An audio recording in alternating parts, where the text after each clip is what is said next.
Just wanted to make this short video about some news that I heard yesterday, which is that Joe Biden and Elizabeth Warren are planning to skip the California Democratic Party endorsing convention, which is a week from this weekend. And of course, I plan to go.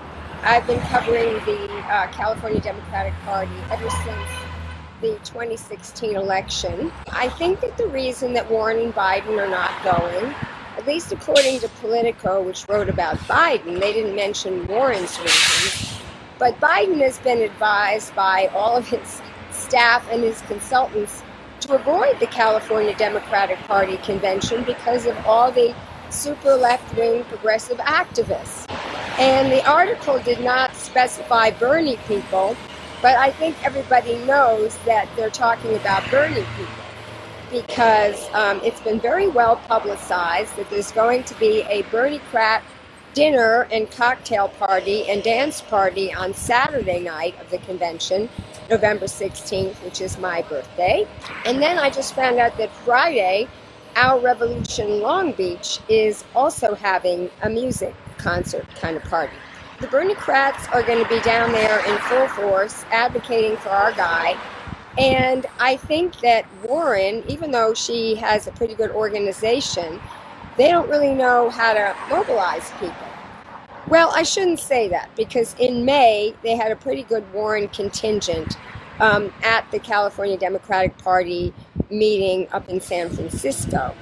As a matter of fact, I live streamed the Warren people standing next to the Bernie people at the bottom of the escalator, and they were coexisting very nicely. Bernie beats Trump!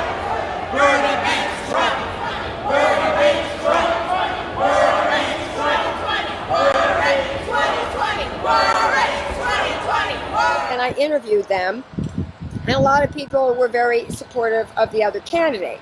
Now, of course, a lot has happened in 6 months, and Warren has really come up in the polls. So Berniecrats are not as generous to Warren as they had been back then. And now people are really trying to forge the distinctions between the two candidates. And I think that the Medicare for All plan is the first time that I saw the two candidates go at it against each other, with Warren making this barb saying she is the only one to release a financing plan for Medicare for All, which is kind of BS because Bernie has on his Medicare for All page different financing options. The financing will be determined through the legislative process. First of all, Bernie has a bill in the Senate, Pramila Jayapal has a bill in the House, and if those things do get passed, they have to be reconciled. And I remember Lawrence O'Donnell, when he was talking about Obamacare back in the day, saying he was dubious that it could pass because it was coming out of the presidency. And in his experience, because he used to be a staffer of the Senate Finance Committee, only things that got initiated and marked up through the Senate Finance Committee would pass as far as health care goes. So we saw that Obamacare did get passed, and we saw that Max Baucus, who was chair of the Senate Finance Committee at the time, did allow that to go through. And that was when single-payer advocates were hauled out of that hearing for protesting the fact that there were no single-payer advocates at the table. Single-payer national health care is what this country needs. You're not even glad to be heard in the public. What kind of democracy is it when you pay to play? When you take millions from your people, you're not going to give money to your corporate donors and not provide health care to all? What kind of Senate is this? Is this the Blagojevich Senate? Are you the Blagojevich chairman? We need single-payer on the table now! The committee will stand in recess until the committee can restore order. We want a seat at the table. We need more police. There's some police. You said yesterday, Senator Baucus, that everything's on the table. Why not single payer? We have come to order. We have doctors in this room right now who are willing to take a seat at that table to testify in favor of Medicare for all, single payer. They should be at the table. You can't do what the majority of Americans want and the majority of doctors Table, want. be ordered. Table. But anyway, Warren did that jab against Bernie, which I just said is not true. And then Bernie very gently criticized Warren's plan for, or I should say her financing plan, for not being progressive because it relies on the employer head tax. It's on, game on between the two of them. It'll be interesting to see how this plays out.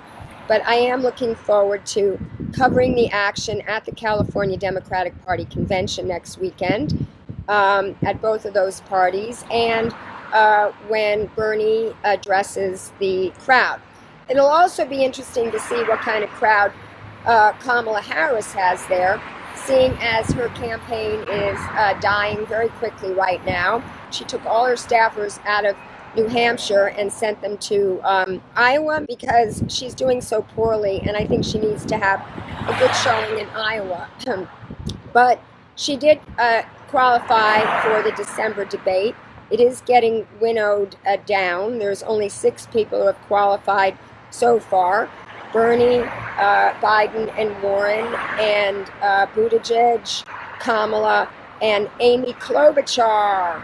So Amy Klobuchar is going to represent the centrists, and Kamala is going to represent the faux-gressives, or actually people with no ideology, because that's why she's floundering. She has no ideology. She just wants to win.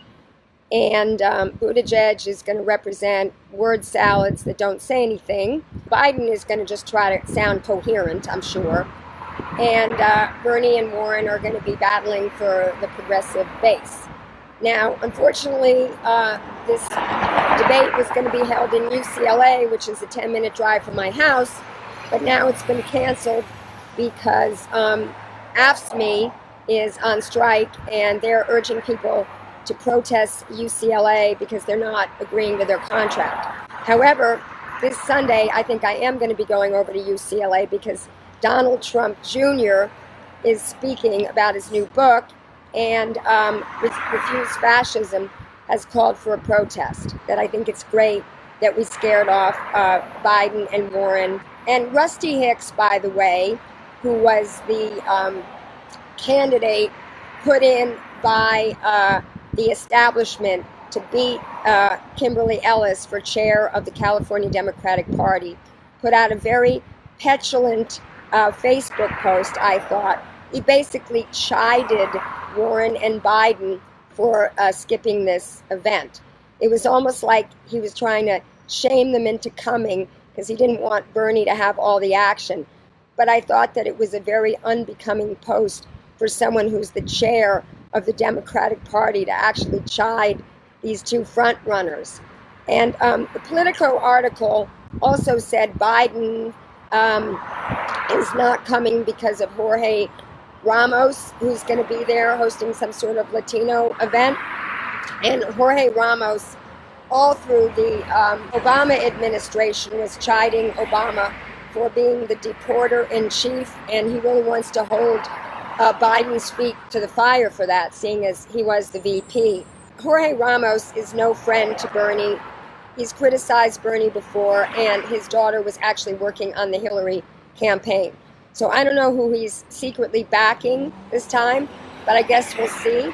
And like I said, I will be there. I've got a press credential with my trusty camera person, Timothy Byer, who will enable me to do some interviewing like I did at the event in May. So until I see you next time, keep fighting.